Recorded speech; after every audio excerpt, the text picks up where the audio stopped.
تبارك وتعالى في كتابه المجيد وفرقانه الحميد وقوله الحق يا أيها الذين آمنوا اتقوا الله وكونوا مع الصادقين صلوات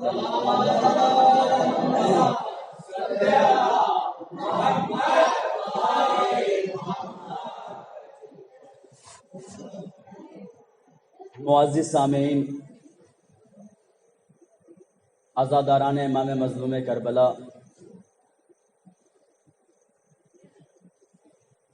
یہ امام حسین علیہ السلام کا لطف و کرم ہے کہ ہم ایسے گھر میں پیدا ہوئے کہ جو پہلے سے عزادار تھے، وگرنہ شاید یہ دنیا اس طریقے کی رنگینیاں اس میں موجود ہیں، یہ رنگیاں موجود ہیں کہ انسان اگر کہیں اور پیدا ہو تو پھر پلٹ کے آنا اس کے لیے بہت مشکل ہوتا ہے۔ جہاں اللہ نے اپنی طرح طرح کی نعمتیں ہم پر نازل کی، انہی نعمتوں میں سے ایک نعمت ولایت حیدر کرار اور ولایت اہل بیت اطہار علیہم السلام بھی ہے کہ اہل بیت کی موحدت اور محبت کو اللہ نے ہم پر نعمت کے طور پر پیش کیا۔ اس عشر اولا میں میرا موضوع ہے شعار کربلا، کہ جس کے حوالے سے مسلسل گفتگو کرنے کا شرف حاصل کر رہا ہوں، اور اللہ سے دعا گو ہوں کہ انشاءاللہ اللہ جو ہے ہمارے اسی جذبے کو دیکھتے ہوئے ہمیں اپنے بہترین انعام سے نوازے اور ہماری موت جب بھی واقع ہو تو خیر کے ساتھ ولایت حیدر کرار کے اوپر ہمیں موت آئے انشاءاللہ والمستعان۔ ہم لوگوں نے کل سے لے کر کے آج تک ابو ثمامہ ساعدی کی رجز پڑھی، اور آج جس شخصیت کی ہم رجز پڑھنے والے ہیں وہ ہیں نافع بن ہلال مرادی بجلی۔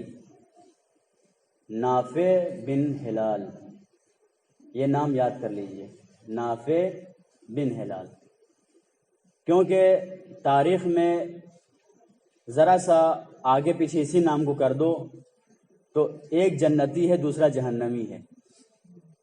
نافع بن ہلال امام حسین علیہ السلام کے اصحاب میں سے ہیں، نافع بن ہلال، اسی کو الٹ دیجئے، ہلال بن نافع عمر سعد کے لشکر میں۔ تو تاریخ میں اشتباہ ہوتا ہے اور لکھنے والوں نے بھی اشتباہ کیا ہے، کہیں کہیں ہلال بن نافع لکھا ہے، جبکہ ہلال بن نافع عمر سعد کے لشکر میں ہے اور امام حسین کے لشکر میں نافع بن ہلال ہے۔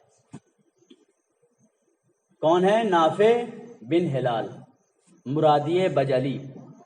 نافع بن ہلال امام حسین علیہ السلام سے اس وقت متصل ہوئے، آ کر کے اس وقت ملے کہ جب حر نے لجام فرس حسین علیہ السلام کے اوپر ہاتھ رکھا اور رکھنے کے بعد سے روکا، کہا کہ حسین میں آپ کو آگے نہیں جانے دوں گا، جہاں میں آگے نہیں جانے دوں گا، میں اجازت نہیں دیتا ہوں، مجھے مامور بنایا گیا ہے کہ میں حسین کو جو ہے آگے نہ بڑھنے دوں۔ تو یہ واقعہ ہو چکا تھا، حر قافلہ حسینی کو روک چکے تھے، پھر حر کے ساتھ یہ قافلہ آگے بڑھ رہا تھا، کچھ آگے بڑھا ہے کہ نافع بن ہلال اپنے 3 ساتھیوں کے ساتھ آتے ہیں اور آنے کے بعد سے قافلہ امام حسین علیہ السلام سے ملتے ہیں۔ تو ایک مرتبہ حر بیچ میں آ جاتے ہیں، کہتے ہیں کہ میں تمہیں اجازت نہیں دیتا ہوں کہ حسین کے لشکر سے متصل ہو، کیونکہ مجھے عمر سعد نے اور عبید اللہ ابن زیاد نے حکم دیا ہے کہ اب میں کسی کو بھی قافلہ حسینی سے متصل نہ ہونے دوں۔ امام حسین نے کہا کہ یہ ہمارے ساتھ پہلے سے تھے، پہنچے ابھی ہیں، پہلے سے تھے، پہنچے ابھی ہیں۔ میرے عزیزو، یہ ہے شخصیت نافع بن ہلال۔ جب شب عاشورہ امام حسین علیہ السلام نے اپنے اصحاب کا امتحان لیا کہ تم میں سے کون ہماری مدد کرتا ہے، امام دیکھنا چاہتے تھے پہلے کہ دیکھ لیں۔ آپ سب لوگوں نے 1000 بار اس واقعے کو سنا ہوگا کہ امام حسین علیہ السلام نے، امام عالی مقام نے کیا کیا کہ چراغوں کو خاموش کیا، کہا کہ جو جانا چاہتا ہے چلا جائے. لیکن جب چراغوں کو واپس روشن کیا گیا تو کیا دیکھا کہ تلواریں خود کے اصحاب کے گلے کے اوپر تھی، اور وہ کہہ رہے تھے کہ اے حسین، سر تن میں جدائی ہو جائے گی لیکن ہم آپ کا ساتھ نہیں چھوڑ سکتے ہیں. عزیزان محترم، تو سارے اصحاب نے کچھ نہ کچھ کہا ہے، کچھ نہ کچھ کہا ہے. اس میں نافع بن ہلال نے بہت ہی بہترین جملہ کہا. نافع بن ہلال کہتے ہیں یا ابا عبداللہ علیہ الصلوۃ والسلام انا علی نیاتنا و بصائرنا، اے مولا ہم آپ کے ساتھ شہادت کی، یہ وہ عبادت ہے کہ جس کی نیت کر چکے ہیں. اور آپ حضرات بہتر جانتے ہیں کہ نماز کی اگر نیت کر لی جائے تو نماز توڑی نہیں جاتی ہے. صلوات بر محمد و آل محمد.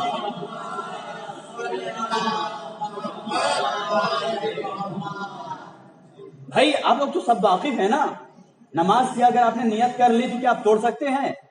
نہیں توڑ سکتے ہیں، مگر یہ کہ مجبوری کی حالت میں، جب بہت زیادہ مجبوری ہو، جان کا خطرہ ہو، مال کا خطرہ ہو، تو آپ توڑ سکتے ہیں نیت، مگر نہ آپ نیت نہیں توڑ سکتے ہیں. کیا جملہ تھا؟ انا علی نیاتنا و بصائرنا، اے میرے مولا ہم نیت کر چکے ہیں، آپ کی راہ میں شہید ہونے کی جو عبادت ہے اس کی ہم نیت کر چکے ہیں. و بصائرنا، مولا ہم ایسا نہیں ہے کہ ہم جو ہے بلائنڈ فوٹڈ آپ کی مدد کرنے چلے آئے ہیں. ہم ایسا نہیں ہے کہ ہم نے آنکھوں کے اوپر پٹی باندھ رکھی ہو اور آپ کی مدد کرنے چلے آئے، یا یہ کہ آپ نے جو ہے اپنے مدد کے لیے بلایا کہ میں نواسہ رسول ہوں، ہم مدد آپ کی کرنے کے لیے چلے آئے. مولا ہم صاحب بصیرت ہیں، ہم پہچانتے ہیں کہ آپ ہیں کون، ہم پہچانتے ہیں کہ آپ دلبند فاطمہ زہرا سلام اللہ علیہا ہیں، ہم جانتے ہیں کہ آپ نواسہ رسول ہیں، ہم جانتے ہیں کہ آپ وہ ذات ہیں کہ جس کے لیے رسول اللہ کبھی جو ہے ناقہ بنے، کبھی اپنے بالوں کو آپ کے ہاتھوں کے حوالے کیا اور آپ کے لیے ناقہ بنے. مولا ہم بصیرت کے ساتھ آئے ہیں، ہم بصیرت کے ساتھ آئے ہیں، ہم بلائنڈ فولڈڈ نہیں آئے ہیں، ہم آنکھوں میں پٹی باندھ کر کے نہیں آئے ہیں. جب سارے اصحاب نے اس طریقے کے جملے کہے تو اب امام حسین علیہ الصلوۃ والسلام نے سب کی آنکھوں سے پردہ ہٹایا، کہا دیکھ لو جنت میں تمہارا مقام کیا ہے. اے حبیب ابن مظاہر، اے مسلم ابن اوسجا، اے نافع ابن ہلال، اے ابو سمامہ ساعدی، اور اے علی اکبر، اے علی اصغر، اے قاسم، دیکھ لو تمہارا مقام کیا ہے جنت میں. میرے عزیزو، اگر امام حسین علیہ السلام چاہتے تو یہی معجزہ اگر عمر سعد کے لشکر کو دکھاتے تو سارا کا سارا لشکر سمیٹ کر کے امام حسین کے قدموں میں آ جاتا. لیکن امام مجبور کرنا نہیں چاہتے ہیں، بلکہ امام بتانا چاہتے ہیں کہ دین اختیار کا نام ہے، مجبوری کا نام نہیں ہے، لالچ کا نام نہیں ہے. پہلے اصحاب کا امتحان لیا، سارے اصحاب کو جب ایسا پایا کہ تلواریں اپنی گردنوں کے اوپر ہیں اور کوئی جانے کے لیے تیار نہیں ہے، اب امام حسین نے آنکھوں سے پردہ کو ہٹایا. جب تم لوگ اس طریقے سے آمادہ ہو چکے ہو تو اپنے جنت میں مقام کو دیکھ لو کہ تمہارا مقام کیا ہوگا. میرے عزیزو، میرے دوستو، یہ ملاحظہ فرمائیں کہ لالچ دل میں نہیں ہونی چاہیے. اگر امام چاہتے تو کس کو نہیں خرید سکتے تھے. جو معجزہ امام حسین علیہ السلام نے شب عاشورہ دکھایا، کیا وہ سب کو نہیں دکھا سکتے تھے؟ دکھا سکتے تھے، اور دکھاتے تو یقیناً عمر سعد کا لشکر چھوڑ کر کے فوجی امام حسین کی خدمت میں چلے آتے. لیکن امام کو بلانا ہی نہیں تھا، کیونکہ یہ سب فطری مراحل ہیں. امام دنیا کو اس طریقے سے چلانا چاہتا ہے جس طریقے سے دنیا کی فطرت کا تقاضا ہے. ایک سپر پاور بن کر کے دنیا آپریٹ نہیں کی جا سکتی. سپر پاور جناب عباس میں تھا، ہمارے سارے اہل بیت والے سپر پاور تھے. اگر سپر پاور اپنا دکھاتے تو کربلا کیا ساتوں زمین کو پلٹ دیتے، لیکن سپر پاور دکھانا مقصود نہیں تھا. دنیا جس طریقے سے اپنی طبیعت کے حساب سے چل رہی ہے اس کو چلنے دو. جو ہدایت پانا چاہتا ہے ہدایت پا لے، جو گمراہ ہونا چاہتا ہے گمراہ ہو جائے. کیونکہ خداوند تعالیٰ نے ارشاد فرمایا انا ہدیناہ السبیل، میں نے دونوں راستے کی ہدایت کر دی ہے، اما شاکرا و اما کفورا، یا تو شاکر بن جاؤ یا کافر بن جاؤ، یا تو تم ہماری نعمتوں کا شکر کرو یا پھر یہ کہ کافر ہو جاؤ. انسان مجبور نہیں ہے، انسان مختار ہے، انسان آزاد ہے. ہاں، مکمل طریقے سے آزاد بھی نہیں ہے. کچھ امور میں غلام ہے، مجبور ہے، کچھ امور میں آزاد ہے۔ تو میرے عزیزوں، امام حسین علیہ السلام نے اپنے اصحاب کو پرکھا، اور پرکھنے کے بعد جب دیکھا کہ سب کھرے سونا ہے، تب جا کر کے جنت کا نظارہ کرایا۔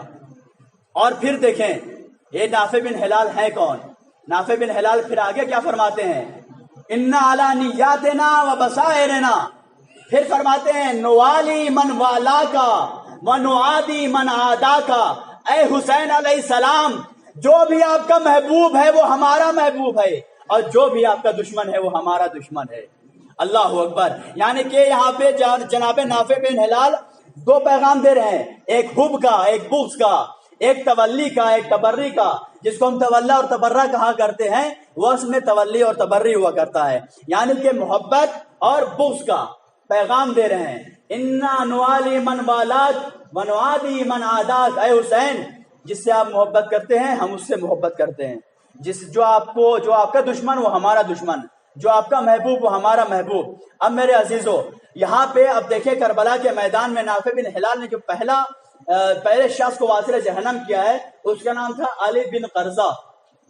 یہاں پہ دیکھیں کہ انسان اگر شرافت اور شیطان، میں یہ بار بار کہتا ہوں، کئی مرتبہ میں منبر سے اس بات کو کہہ چکا ہوں کہ شرافت اور شیطان، دین اور بے دینی، نہ شہر دیکھ کر کے گھستے ہیں، نہ گھر دیکھ کے گھستے ہیں، نہ ملک دیکھ کر کے گھستے ہیں۔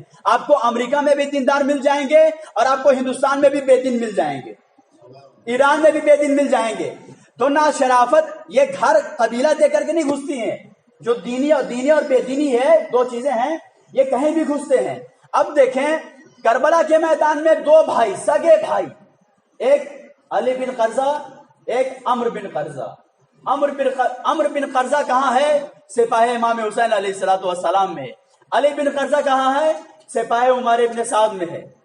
ایک جنتی ہے، دوسرا جہنمی ہے۔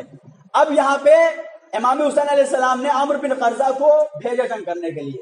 عمرو بن قرظہ گئے، جانے کے بعد جنگ کی، جنگ کر کے جب شہید ہو گئے تو ایک مرتبہ ان کا بھائی علی بن قرظہ، افسوس ہوتا ہے نا علی نام سن کر کے، اور دشمن کی فوج میں، علی نام ہے لیکن دشمن کے فوج میں ہے علی بن قرظہ، وہ کیا کہتا ہے؟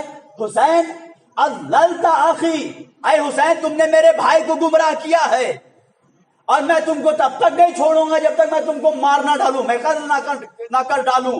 ایک مرتبہ یہ سننا تھا کہ نافع بن ہلال غصے میں بھر گئے، تلوار نکال کر کے اس کے اوپر حملہ کیا۔ اب وہاں پہ جہاں پہ عمرو بن قرظہ پہلے سے شہید ہو چکے تھے وہیں علی بن قرظہ بھی ٹھیر ہو گیا۔ اب دونوں میتیں ایک پاس رکھی ہیں، ایک جنتی ہے دوسری جہنمی ہے۔ صلوات اور محمد وآل محمد۔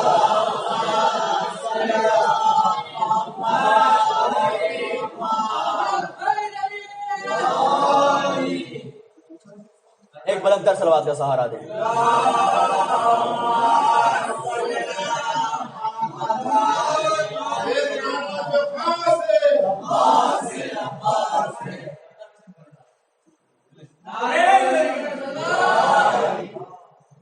پھر جناب نافع بن ہلال میدان کربلا کی رخصت لیتے ہیں، اور لینے کے بعد سے کربلا کے میدان میں آتے ہیں۔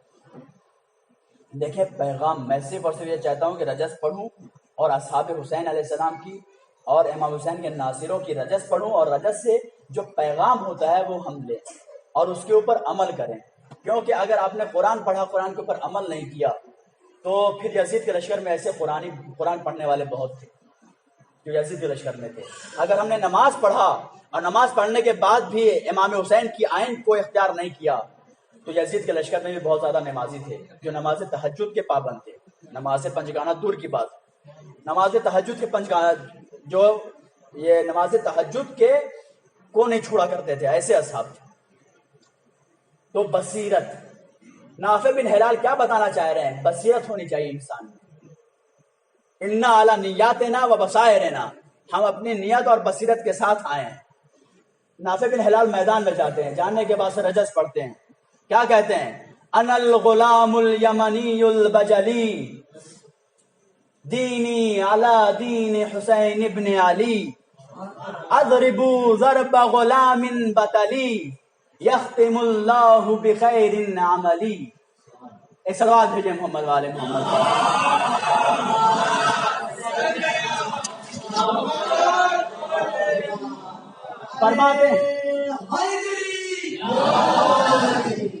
فرماتے ہیں انل غلام الیمنی البجلی، میں یمنی بجلی قبیلے کا بہادر انسان ہوں. دینی علی دین حسین ابن علی، میرا دین وہی دین ہے جو حسین ابن علی کا دین ہے.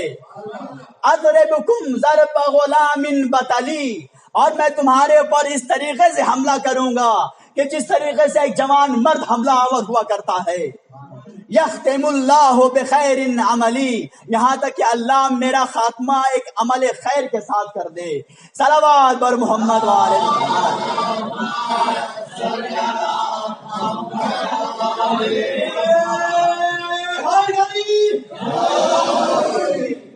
انا الغلام الیمنی البجلی دینی علی دین حسین ابن علی.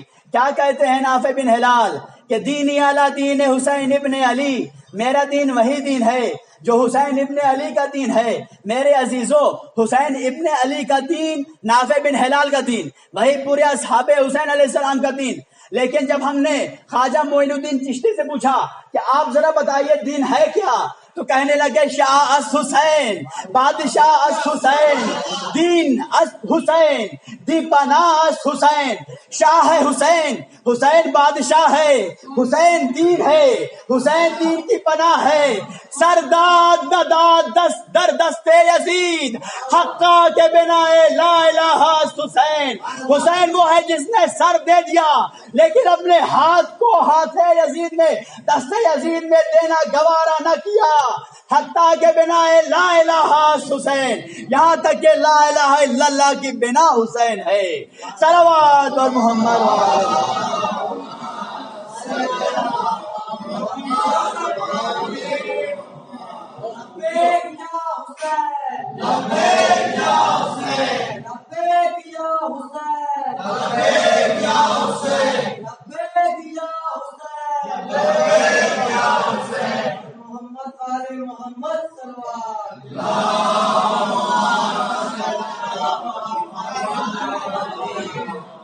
اب یہاں پہ میں مناسب جانتا ہوں کہ تھوڑا دین کی تشریح کر دی جائے کہ دین کہتے کسے.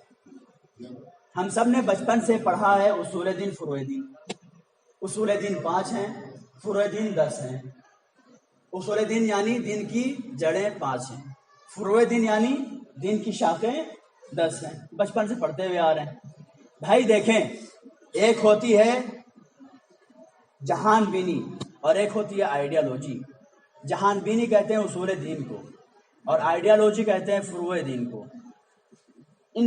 جس انسان کا جتنا کامل اصول دین ہوگا اتنا کامل اس کا فروع دین ہوگا. اصول دین یعنی دین کی جڑیں. جس انسان کی جڑ جتنی زیادہ مضبوط ہوگی اس انسان کی شاخیں اتنی زیادہ مضبوط ہوں گی. اور اگر جڑ میں کہیں بھی کمی رہ جائے تو پھر وہ درخت ثمر آور نہیں ہوا کرتا. اور اگر ثمر اس میں لگے بھی، پھل لگے بھی، تو پھل میں وہ بات نہیں رہتی کہ جو ایک سالم درخت میں پھل لگے. دین اگر سالم ہے تو میرے عزیزو، دین ہمارے پاس اصول دین کتنے ہیں؟ 5 ہیں. توحید، عدل، نبوت، امامت و قیامت. ہمارا دین کامل ہے. ہمارے پاس اصول مکمل ہیں، فروع مکمل ہیں. لیکن جو اہل بیت سے متمسک نہیں ہیں ان کا اصول نامکمل ہے. اور جب اصول نامکمل ہوگا تو فروع میں غلط سلط چیزیں نظر آتی ہی رہیں گی. میرے عزیزو، تو اگر اصول کامل ہوئے تو آپ کے فروع کامل رہیں گے، لیکن اگر اصول کامل نہیں تو فروع کامل نہیں ہوں گے. اصول دین توحید ہے، عدل ہے، نبوت ہے. اچھا، توحید کہتے کسے؟ توحید عبادت انسان کیوں کرتا ہے؟ دیکھیں، فطرتاً دنیا کا کوئی بھی انسان ہو، کسی بھی مذہب کا انسان ہو، فطرتاً ہر انسان ڈرا ہوا ہے، سہما ہوا ہے. جب وہ دیکھتا ہے کہ کچھ چیزیں اس کے ساتھ ایسی ہو رہی ہیں کہ جس کے اوپر اس کا قبضہ نہیں ہے، کنٹرول نہیں ہے، تو انسان ڈرتا ہے. اور جب ڈرتا ہے تو ایک سپر پاور کو ڈھونڈتا ہے، کوئی بھی طاقت کو ڈھونڈتا ہے جس کے سامنے اپنے پیشانی کو رگڑ سکے، اپنے پیشانی کو جھکا سکے، اس کو اپنا معبود مان سکے. یہ انسان کی فطرت ہے. انسان کی فطرت ہے، وہ سمجھتا ہے کہ میں ناقص ہوں، میں کمزور ہوں، کوئی نہ کوئی پاور ہے کہ جو پوری دنیا کو آپریٹ کر رہا ہے، پوری دنیا کو چلا رہا ہے، اور ہمیں اسی کی جو ہے پیروی کرنی چاہیے. ہر انسان سمجھتا ہے. یہی وجہ ہے کہ کوئی انسان آگ کی پوجا کر رہا ہے، کوئی انسان مورتیوں کو خدا مان رہا ہے، کوئی انسان اللہ کو اپنا اللہ مان رہا ہے، کوئی انسان جو ہے تین خدا مان رہا ہے، کوئی انسان 12 خدا مان رہا ہے، کوئی انسان چاند کی پوجا کر رہا ہے، کچھ لوگ جو ہے سورج کی پوجا کر رہے ہیں، کچھ لوگ پہاڑ کی پوجا کر رہے ہیں. کیوں ایسا ہے؟ کیونکہ پہاڑ کی پوجا کرنے والوں کو پہاڑ بہت ہی پاورفل نظر آیا. انہوں نے دیکھا پہاڑ کی لمبائی اور پہاڑ کی طاقت، کہا کہ پہاڑ سے زیادہ طاقتور کچھ نہیں ہے، سجدہ ریز ہو گئے. کچھ لوگوں نے دیکھا کہ سورج بہت ہی شدت کے ساتھ چمکتا ہے، اور سورج کی شدت اتنی زیادہ ہے کہ اگر کوئی بھی چیز سورج سے قریب کر دی جائے تو جل بھن کر کے راکھ ہو جائے گی. انسان نے سوچا، کیونکہ انسان ڈرپوک ہے، انسان ڈرا ہوا ہے، اس نے سوچا کہ سورج سپر پاور ہے، سورج خدا ہے، سورج کے سامنے سجدہ ریز ہو گیا. ایک دوسرے انسان نے دیکھا کہ نہیں، چاند جو ہے کشتیوں کو راستہ دکھایا کرتا ہے، اگر اس کا چاند نہیں ہوتا تو سمندر میں راستہ دیکھنے والے راستہ نہیں دیکھ پاتے. اس کو لگا کہ چاند سپر پاور ہے، اس نے چاند کی پوجا کرنی شروع کر دی. کسی نے پہاڑ کو دیکھا، پہاڑ کی پوجا کرنے لگا. کسی نے آگ کو دیکھا، آگ کی پوجا کرنے لگا. لیکن میرے عزیزوں، اہل بیت کے دامن سے متمسک نہیں ہوگے تو بہرحال آپ فیصلہ نہیں کر سکتے کہ سپر پاور ہے کون. انسان کی عقل ناقص ہے، انسان کی فکر ناقص ہے، انسان محدودیت کا مالک ہے. انسان لاکھ ترقی کر لے، اس میں محدودیتیں زیادہ ہیں. انسان کی عقل اتنی زیادہ پرواز نہیں کر سکتی کہ جتنا اللہ دیکھ رہا ہے، جتنا رسول دیکھ رہا ہے، جتنا اہل بیت کے اطہار دیکھ رہے ہیں.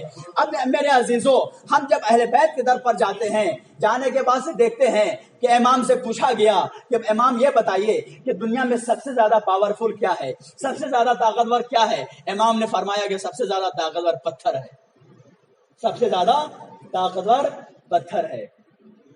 تو لوگوں نے پتھر کی پوجا شروع کر دی. امام سے پوچھا مولا پتھر سے زیادہ طاقتور کیا ہے؟ امام نے فرمایا پتھر سے زیادہ طاقتور لوہا ہے، جو پتھر کو ٹکڑے ٹکڑے کر دیا کرتا ہے. کچھ لوگوں نے لوہے کی مضبوطی کو دیکھا، لوہے کی پوجا شروع کر دی. امام سے پوچھا کہ مولا لوہے سے زیادہ طاقتور کیا ہے؟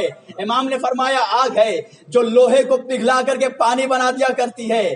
کچھ لوگوں نے آگ کو سپر پاور دیکھا، آگ کی پوجا کرنا شروع کر دی. لیکن امام سے پوچھا کہ مولا آگ سے زیادہ طاقتور کیا ہے؟ امام نے فرمایا آگ سے زیادہ طاقتور پانی ہے، جو آگ کو بجھا دیا کرتا ہے. کچھ لوگوں نے پانی کی پوجا شروع کر دی. امام سے پوچھا گیا مولا پانی سے زیادہ طاقتور کیا ہے؟ دنیا میں 7 سمندر ہے، زمین کم ہے، پانی کی طاقت زیادہ نظر آتی ہے، مولا بتائیے پانی سے زیادہ طاقتور کیا ہے؟ مولا نے کہا کہ پانی سے زیادہ طاقتور وہ بادل ہے جو پانی کو لے کے اڑ جایا کرتا ہے، وہ بادل ہے جو پانی کو لے کر کے اڑ جایا کرتا ہے. تو کیا ہم بادل کی پوجا شروع کر دیں؟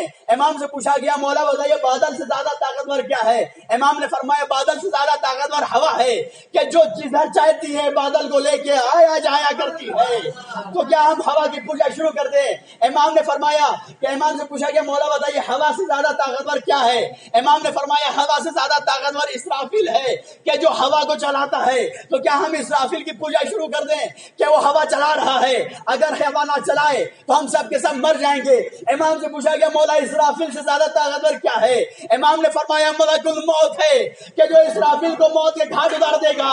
تو کیا میں ملک الموت کی پوجا کرنا شروع کر دوں؟ امام سے پوچھا گیا مولا ملک الموت سے زیادہ طاقتور کیا ہے؟ امام نے فرمایا وہ ذات خدا وحدہ لا شریک ہے، کہ جو ملک الموت کو بھی موت کے گھاٹ اتار دے گا. صلوات بر محمد.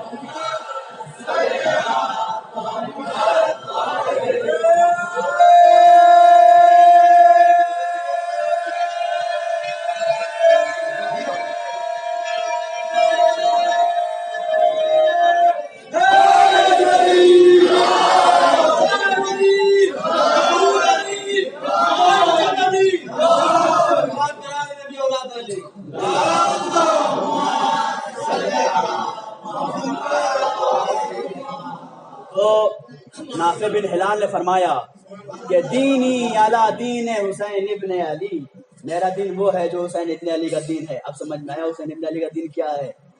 ہم سپر پاور کی عبادت کرتے ہیں، کمتروں کی عبادت نہیں کرتے. ہم ایسے کی عبادت کرتے ہیں کہ جس کے آگے ساری قوتیں دم توڑتی نظر آتی ہیں، جس کے آگے کسی کی قوت نہ چلے اس کی ہم عبادت کرتے ہیں. میرے عزیزوں، تو یہ دین کی ایک مختصر سی تشریح تھی، لیکن دامن وقت میں گنجائش نہیں ہے، رات زیادہ ہو جایا کرتی ہے، تو میں اب یہیں سے ربط مصائب دوں گا. ایک صلوات بھیجے پھر محمد والے محمد.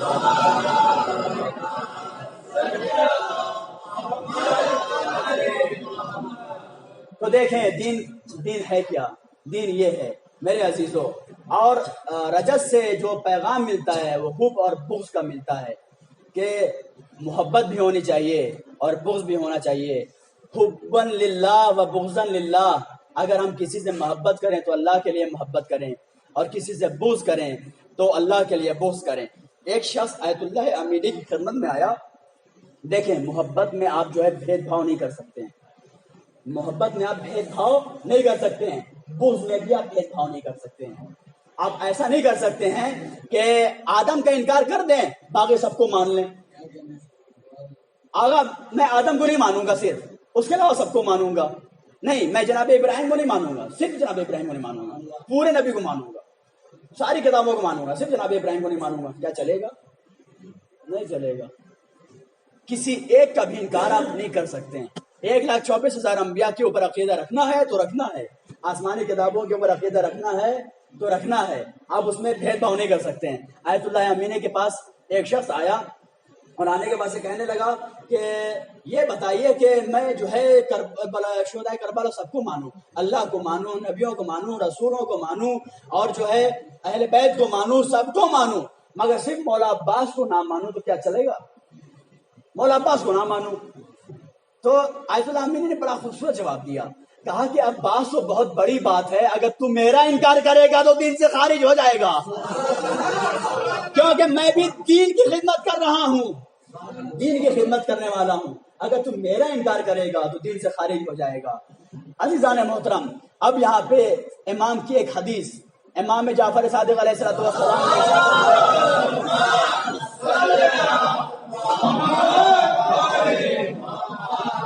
دیکھیں. اب یہاں پہ امام جعفر صادق علیہ السلام نے جو ہے شیعوں کی، اپنے سے محبت کرنے والوں کی 3 کیٹیگری بیان کی ہے، 3 کوالٹی بیان کی ہے. اس میں سے تیسری والی کوالٹی سب سے بہترین ہے. پہلی کوالٹی کیا ہے؟ طبقۃ احبونا فی السر ولم یحبونا فی العلانیہ. ایک ایسا گروہ ہے کہ جو صرف اور صرف پیٹھ پیچھے چھپا چوری ہم سے محبت کا اظہار کیا کرتے ہیں، لیکن کھلم کھلا محبت کا اظہار نہیں کرتے. پہلا گروہ چھپے چوری عبادت، ہم اہل بیت سے محبت کیا کرتے ہیں لیکن کھلم کھلا محبت کا اظہار نہیں کیا کرتے.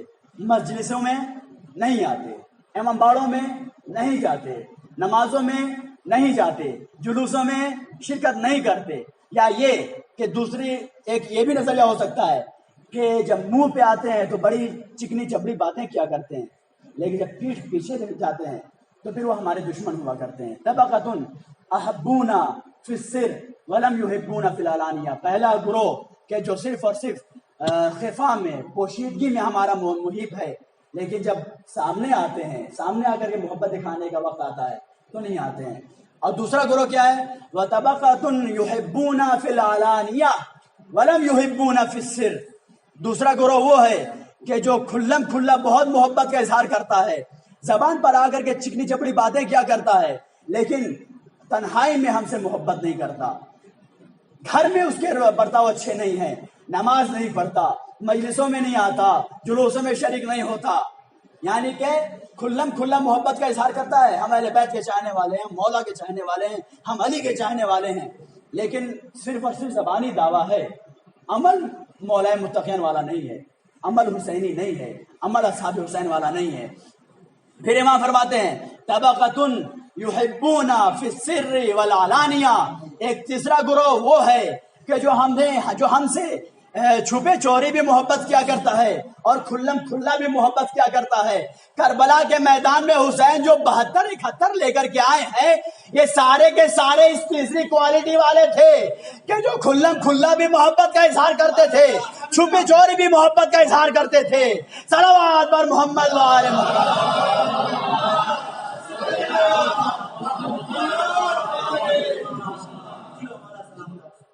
تیسری کوالٹی سب سے بہترین ہے، اور امام حسین علیہ السلام کے اصحاب میں وہ تیسری کوالٹی والے ہی تھے کہ جنہوں نے امام کو جو ہے تنہا نہیں چھوڑا، صرف اور صرف نہ تو زبان سے دعویٰ کیا، نہ صرف اور صرف چھپے چوری عمل کیا، بلکہ زبان سے بھی دعویٰ کیا اور عمل سے بھی کر کے دکھایا۔ ابھی میں نے دوپہر میں جو مجلس پڑھی ہے اس میں نے ایک حدیث میں بیان بھی کیا تھا کہ امام نے کیا فرمایا، رسول الاسلام نے کیا فرمایا، اربعۃ انا شفیع لہم یوم القیامہ، 4 گروہ ایسے ہیں جن کا میں روز قیامت شفاعت کروں گا۔ ان میں سے کون سا ایک آخر تیسرا کون سا کیا تھا؟ تیسرا یہ تھا کہ المحب لہم بالسنتہم وقلبہم، جو ہمارے اہل بیت کو زبان سے بھی محبت رکھتا ہو، زبان سے بھی محبت کا دعویٰ کرے اور اپنے قلب اور دل سے بھی محبت کا دعویٰ کرے، وہ ہمارا اہل بیت کا چاہنے والا ہے اور میں اس کی شفاعت کروں گا۔ عزاداران امام مظلوم کربلا، اب مسائل کے چند جملے۔ آج کی تاریخ 2 محرم کی تاریخ ہے، اور 2 محرم کو آپ سب جانتے ہیں کہ حسین کا لشکر اور حسین علیہ السلام کا قافلہ وارد کربلا ہو رہا ہے۔ امام حسین کربلا میں وارد ہوئے، عزاداران امام مظلوم کربلا، لیکن کربلا جو ہے،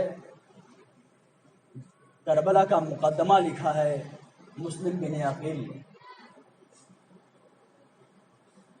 اگر حسین نماز ہے تو مسلم بن عقیل وضو ہے، اگر حسین حج ہے تو مسلم بن عقیل عمرہ ہے، یعنی کہ ایک عبادت کا مقدمہ ہے۔ کربلا مسلم بن عقیل کی شہادت سے شروع ہو گئی، عزاداران امام مظلوم کربلا، لیکن 2 محرم کا چاند قافلہ حسینی نے کربلا میں پہنچ کر کے دیکھا، اس چاند کو دیکھا۔ پہلی کا چاند تب دیکھا تھا جب کربلا پہنچے بھی نہیں تھے، اور دوسری کا چاند کربلا پہنچنے کے بعد دیکھ رہے ہیں۔ یہ کون چاند ہے؟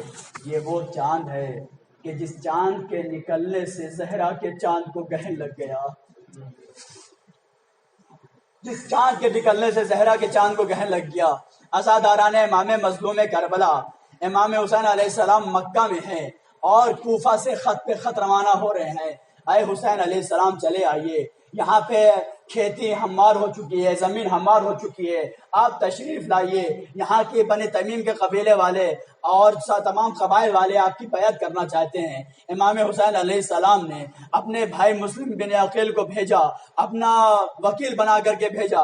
مسلم بن عقیل آتے ہیں اور کوفہ میں آنے کے بعد سے جناب مختار ثقفی کے گھر پہ رکتے ہیں اور لوگوں سے بیعت لینا شروع کرتے ہیں۔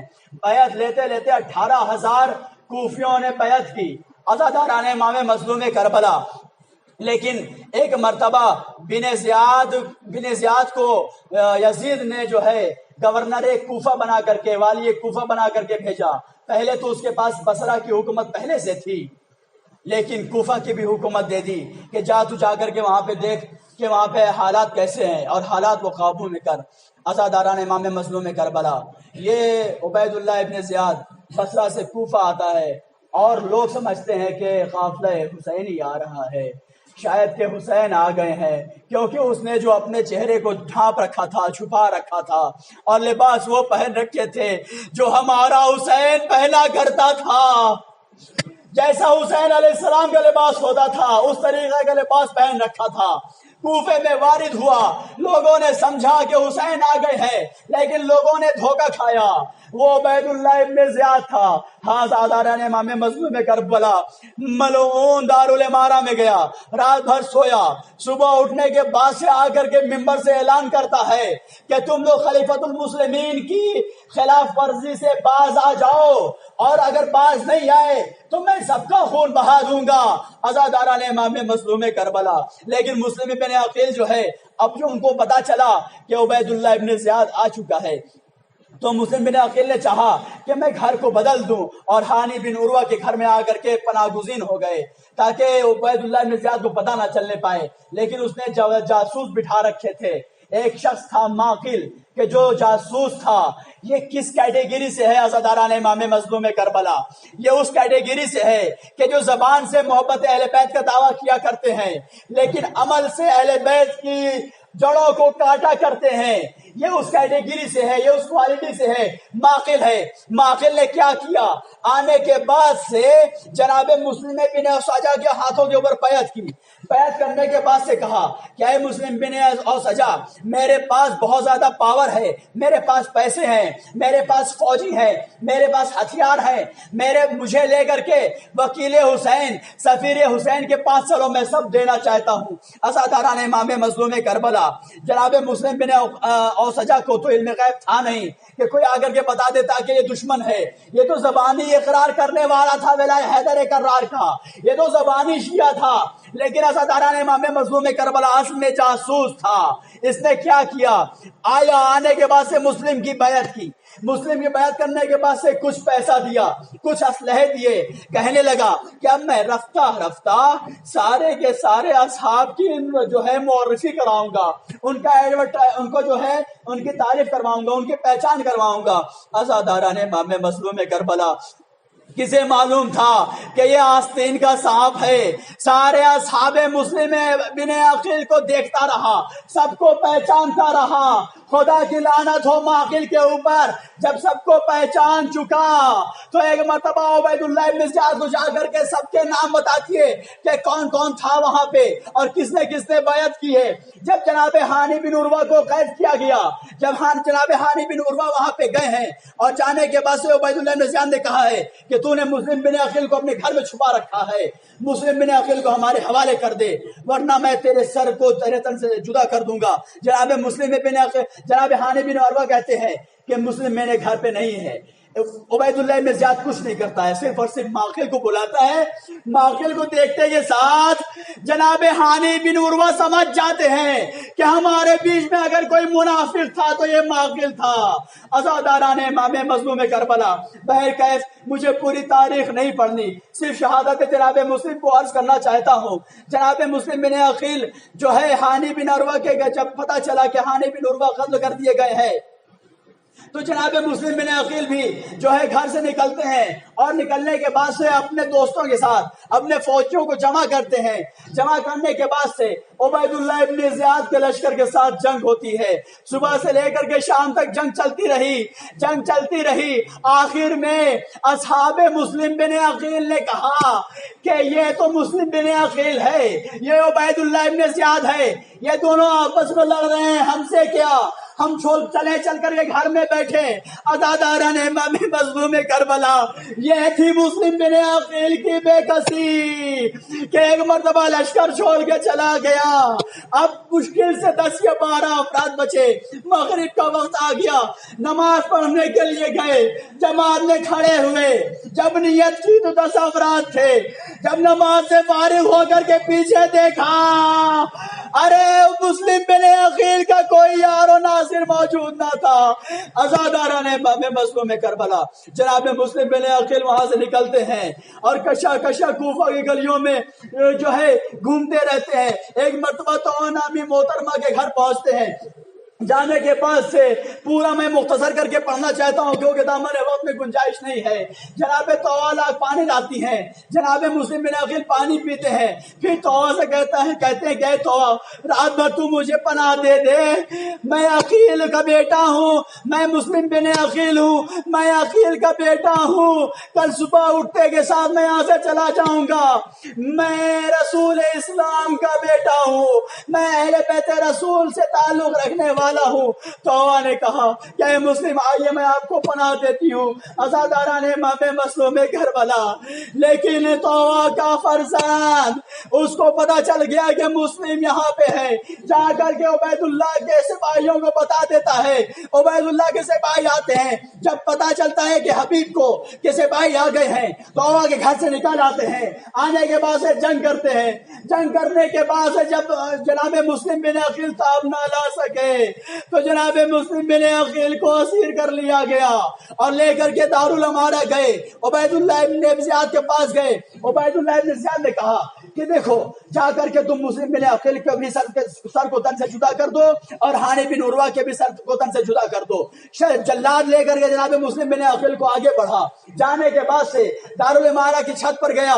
چھت پر جانے کے بعد سے کہا کہ اے مسلم بن عقیل تیار ہو جاؤ, میں تمہیں قتل کرنا چاہتا ہوں. مسلم بن عقیل نے کہا کہ 2 رکعت نماز پڑھ لینے دے. 2 رکعت نماز پڑھی, جلدی جلدی نماز پڑھی. نماز پڑھ کر کے فارغ ہوئے. کہا کہ اب میں حاضر ہوں آزاداران امام مظلوم کربلا. اللہ آپ کو کوئی غم نہ دے سوائے غم حسین کے. یہ علی کے گھر والے ہیں, یہ رسول کے گھر والے ہیں. آزاداران امام مظلوم کربلا, جناب مسلم بن عقیل کے گلے کو سر سے جدا کیا گیا, تو سر کو تن سے جدا کیا گیا, اور جناب مسلم بن عقیل کے جسد کو دارالعلوم امارہ سے نیچے گرایا گیا. اور افسوس تو اس بات کا ہے کہ بعد شہادت مسلم کی میت کو کوفہ کی گلیوں میں پھرایا جانے لگا. سيعلم الذين ظلموا أي منقلب ينقلبون ألا لعنة الله على القوم الظالمين.